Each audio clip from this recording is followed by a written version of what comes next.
This is Andi Purewal for Boxing News, joined by Paul Smith Jr. here in Manchester. Paul, good to see you. How's life treating you? And you, mate? Good, thanks. You okay? Very well. I've learned something new, Paul. You're a bit of a man, a bit of a wizard with your curries in your house. Talk to me about that. We've spoke off camera. I'm sure everyone would like to know about that as well. No, it looks like I enjoy a curry, doesn't it?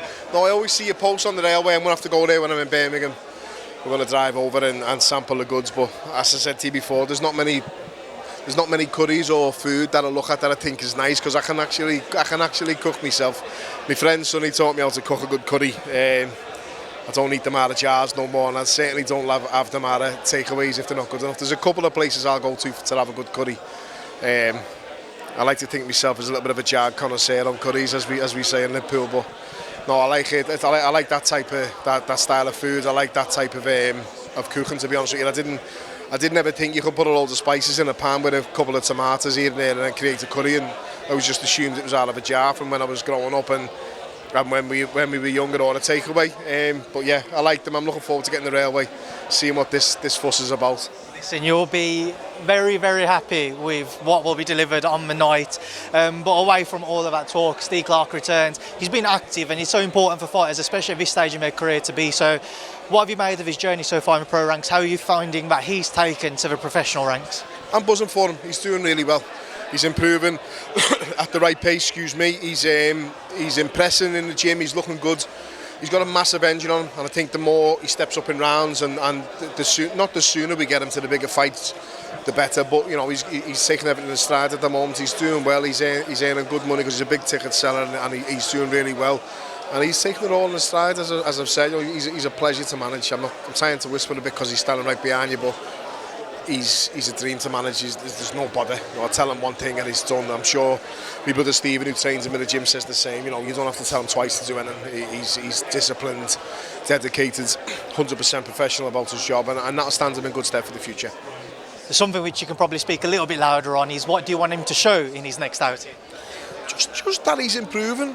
I tell him every time, you've got to enjoy it. You know, really, that's advice from me, from an old pro. Give anything to be his age and in his stage and at this point in life that he's at now at the moment. You know, I remember every bit of my first year as a pro, and I loved every single bit of it. And he should enjoy it, because I probably didn't enjoy it as much as I should have. And looking back, you know, we should enjoy it. But obviously, you've got a job to do. You've got to look good. If you look good, you catch the eyes of the promoters. If you catch the eyes of the promoters and you're selling tickets and you're winning, then you're always going to be asked back on these shows. This is, I think, his 5th fight coming up, and every one of them have been on big shows. There was one small old show, but he sold a hell of a lot of tickets on that one as well, and it was like a big time show. So that's the plan going forward. Keep him busy, keep him active. You know, match him right. We're not taking too many, you know, just soft touch fights, and we're not taking too hard fights at the minute. But he's been matched sternly and good competition, and we want to keep that up with him. The main event for the show next weekend, Catterall-Prograis. What do you expect to see go down in that one?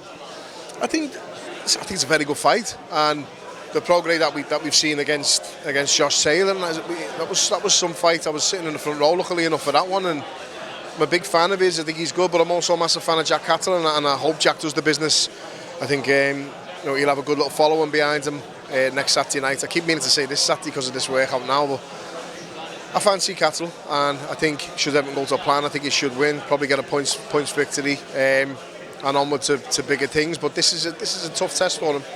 Before we come on to the past weekend's boxing, I caught up with Beefy out in Saudi Arabia, and he's obviously gunning for that opportunity to get onto, if it would be one of those shows or just another big fight.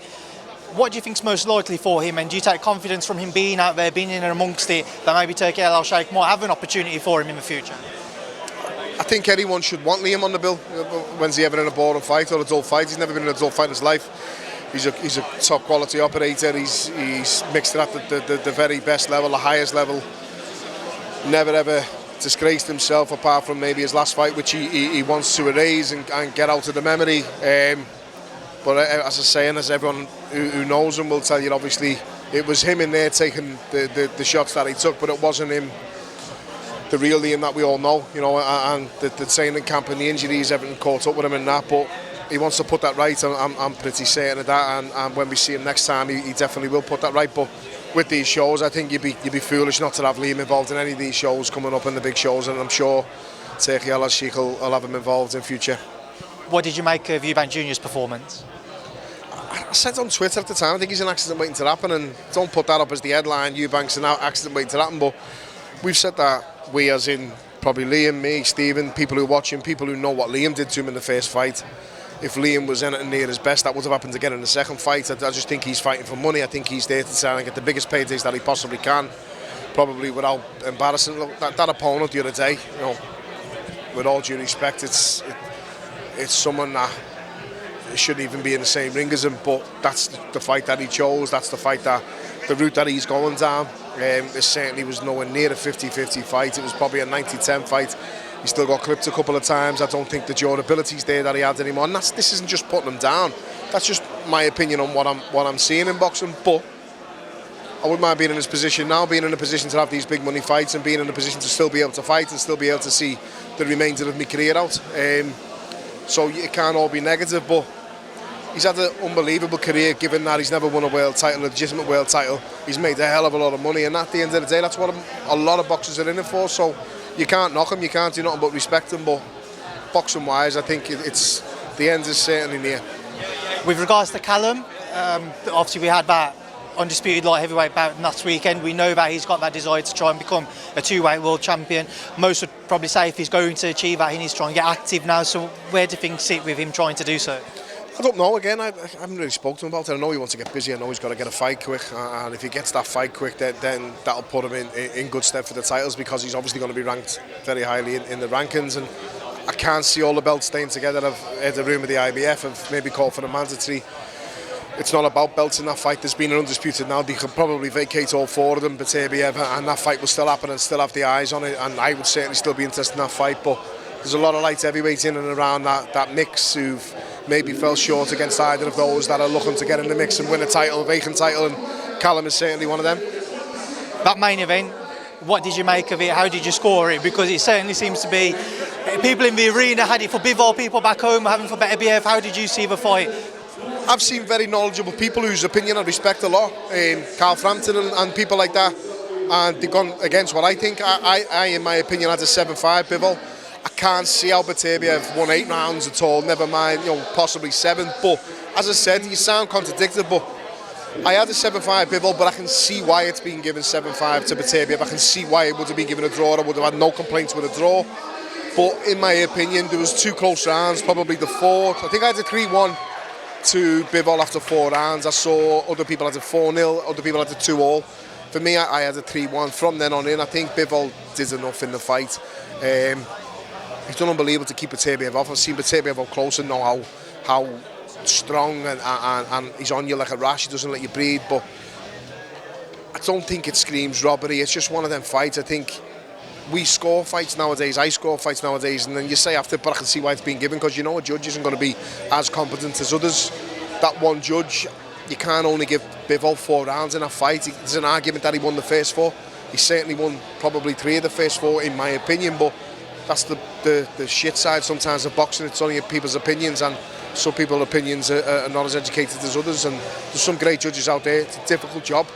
It's very hard to do. I've done it when I'm commentating, and when you're the voice and you can't listen to the voice and you're seeing a fight going one way and other people may not be seeing it, you panic a little bit and you think, have I got this right? So imagine being a judge when you're sitting there and you can hear people shouting, you can hear different things from different corners, you can maybe hear the television commentary. You know, it's hard for judges. I do sympathise with some of them, but others are just absolutely terrible and shouldn't be in boxing. But that the other night, it's not a robbery, but I can see why, but I disagree with I had Bivol with him.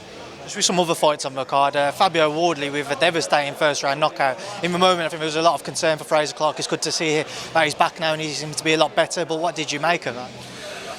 I thought Clarke may have started to think clever when I was having a little bet on the night, and I thought that nose of Wardley, it's going to go with punches. It's not going to be an accidental leg clash. That nose is a bad injury. It was a bad one in the last fight. It's going to go again, probably the next time he has a fight that lasts longer than what it did. But what a job he did on Fraser, by the way. I don't like them gloves he wore. I never liked them gloves, and I've said it when my brother Liam fought Andy Fowler, there was 2 fighters cut off punches within 3 rounds. That fight, Fraser Clarke's going to the hospital with a caved-in cheekbone on the side of his face. You know what I mean? And there's just not enough padding in them for my liking in them type of gloves. But they're official, they're approved. It is what it is. They're custom gloves, but they're approved. So, you know, we'll see what happens. But I'm glad he's okay, Fraser. I'm glad that, from what I'm hearing, he's all right. I believe his jaw's been wired and he's okay. Listen, Wardley, it's hard. Well done to him. He's done really well on the night, and I thought he'd done really well in the first fight. I backed him in the first fight to win. I thought this one, just with that nose injury, maybe Fraser would probably come back into it and set it up for the third fight, which I would have loved to have seen before that one.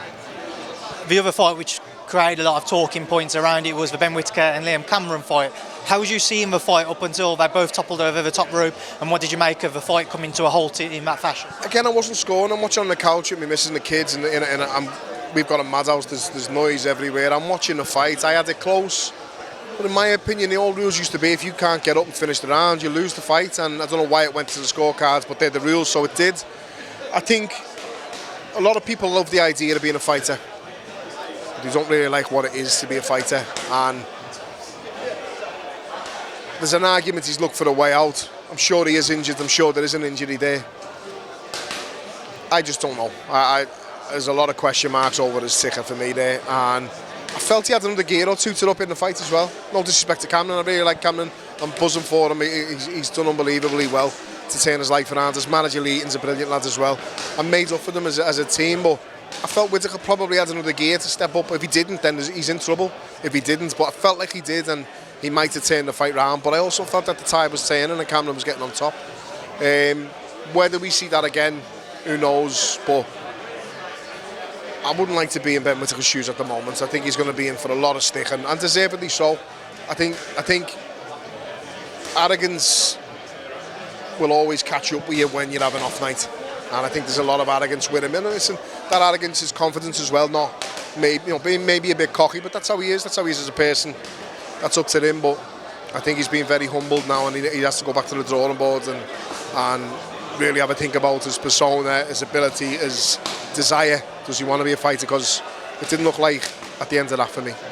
Paul, just pick that back up there. Obviously, Steve got into the ring. Yeah, Sonny Edwards-Yafai. What's your thoughts on that fight? Thanks for that. It's whether the time is right and the timing is right, and in these fights, that's what a lot of the time it is. It's a crossroads fight where is Sonny older, is he? But I think he's not. I think he's still, you know, very, very much at the top level that he can be, and Galal's frightening. I think he's really good. I'd love to have watched any spars they've had in the past. I'd love to have watched if they've ever, you know, I don't know too much about whether they have or not, but I really rate Sonny. I always have, and I think his skills probably rate because I could never do what he did, the way he fights, you know, the way he's elusive, the way he boxes with his hands down, the way he reads a fight, and I believe half the stuff he says half the time. You know, he's got me convinced. But I think Galal's special as well, and I am properly going to have splinters on my arse for this one. I think it's definitely going a distance. I just think it's whoever's the busiest in the fight, and I don't know whether I'm going to side with Ute, which I think I possibly am. But ask me again a week before when I'm in Birmingham. You can ask me in the railway, and I'll give you my full opinion because I can't sit on the fence. Also, want to get your thoughts on Billam-Smith versus Ramirez, a man who at one time was linked to a fight with Callum. What do you make of that unification bout?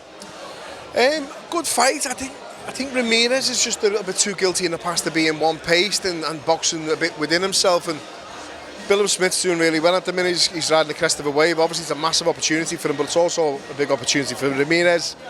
I think Billam-Smith should have enough. But again, I just don't know. You'd never know what. Listen, I was one who always said about Bivol, he just does enough. And in the Canelo fight, he absolutely outshone himself and showed that he wasn't just doing enough, and he turned it on when he needed to.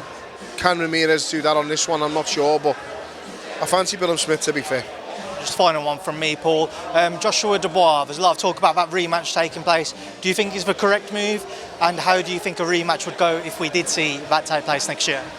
I think if Joshua was probably going to do Dubois, it'd have been on that one, when he's fighting on fear, when he's getting in there nervous, when he's, you know, when Joshua's sort of should have played on the fact that I've seen you quit before, and that's what I've certainly been doing, and trying to put him in that mentality again. Dubois done brilliant on the night. Again, I've been one of Dubois' biggest critics in boxing because of what I've seen, not because of anything personal, just because of what I've seen with my own two eyes. what I saw on that night was a very good performance from Dubois. He showed no fear. He kept a good head on his shoulders, especially when he had a mate. He timed that last shot lovely, the right hand chopping it over. With Joshua, I've loved Anthony Joshua all his career. I think he's done brilliant. He's an unbelievable advert for British boxing, but I know we can make a few quid more, but for me, I'd like to see him retire after that. I wouldn't really like to see him fight again against Dubois or anyone, but he's his own man. He's certainly not going to listen to me. But if he is going to fight, and then he needs to get someone on something tactically astute and tactically right. You know, some of the advice I was hearing in the corner, not to kick them when they're down. It just was suicidal, some of the stuff that I was hearing, and I hear it a lot in boxing. You hear a lot of good advice also. I've heard Ben Davis give some unbelievable advice out in the corner, so I'm not slating him as a coach. Just on that night, he got it completely wrong, and unfortunately, it's AJ who's paid the massive price for it. You know, roll the dice and go for it. Like he's been dropped early. He's been dropped in the fight. He's concussed. Get him on his bike. Let him recover for a couple of rounds first. Let Dubois gas out. Then go for it and roll the dice. But just wrong time. And again, I'm not trying to be a prick there, criticising people. It's not my style. But if he's going to fight him again, he's got to get all that right. He's got to make sure everything's perfect before he goes in. And he's got to also ask himself, is he just doing it for the money, which everyone fights for, just for money towards the end of the careers? Or does he really want to put that right in and go out on a high and win? And if that's the case, and he's still got that desire and that determination, then I'd get travelling, I'd get around the States, I'd go and have a look at some good trainers, I'd have a look around the country, I'd go back to the drawing board, give yourself a fair bit of time to make the rematch. There's no rush to do it. And then go in there, give it everything you've got, and win, lose or draw, then maybe pack in and bow out. Listen, with an unbelievable career, by the way. All right, Paul, listen, I appreciate your time. I'll leave you to catch up with the team. Thanks for speaking to me. I'll see you soon. Cheers, mate. Nice one.